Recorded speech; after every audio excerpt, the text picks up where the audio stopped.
5 ወሳኝ ምክሮች በስደት ላሉ እህቶች። አንደኛ፣ የዋህነትን አታብዙ። እህቶች፣ የዋህነታችሁ ጥሩ ሆኖ ሳለ ከልኩ በላይ ሲሆን ግን ይጎዳል። ሁሉም ነገር ላይ የዋህ አትሁኑ። ለምን እንዴት ማለት ያለባችሁ ነገር ላይ ለምን በሉ። ብልሆች፣ ብልቶች፣ አስተዋዮች ሁኑ። የማንም መጠቀሚያ ዕቃ አትሁኑ። በስብዕናዋ ጠንከር ያለች ቆፍጠን ያለች የመጣላትን ነገር ዝም ብላ የማትቀበል ለምን ብላ የምትጠይቅ ጠቃሚ ከሆነ የምትቀበል ይሉኝታ አጥቅቷት ጎጂን ነገር የማትቀበል። ሁለተኛ፣ ሁሉንም አትመኑ። ሁሉንም በማመናችሁ ያጣችሁት ነገር የለም፣ የተጎዳችሁት ነገር የለም። በእርግጠኝነት ይኖራል። ጥርጣሬም አታብዙ፣ ግን ሁሉንም አትመኑ። ልቅ በሆነ እምነት ስንት ነገሮቻቸውን ያጧሉ መሰላችሁ። በተለያዩ ሽፋን በተለያዩ ካባ የሚንቀሳቀሱ እንዳሉም እወቁ። ተጠንቀቁ፣ ንቁ።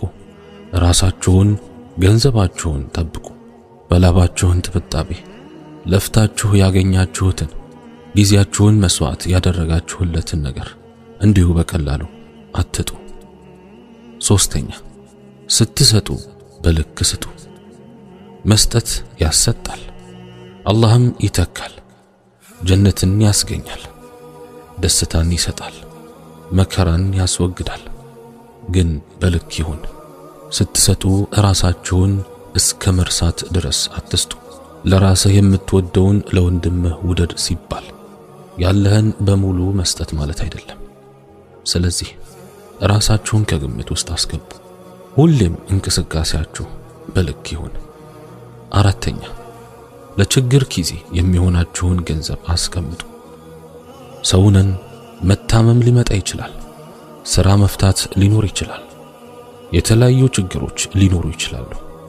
ለዛ ችግር ዕዳም እንዳትገቡና እንዳትቸገሩ ለዚህ ቀን የሚሆን ከደሞዛችሁ ከጉዳዮቻችሁ ሸረፍ ያደረጋችሁ አስቀምጡ። ያላችሁን ገንዘብ በሙሉ ለቤተሰብ እያላችሁ ለሌላም ለጓደኛም ለወንድም ለእህትም እያላችሁ ገንዘባችሁን በሙሉ አትላኩ።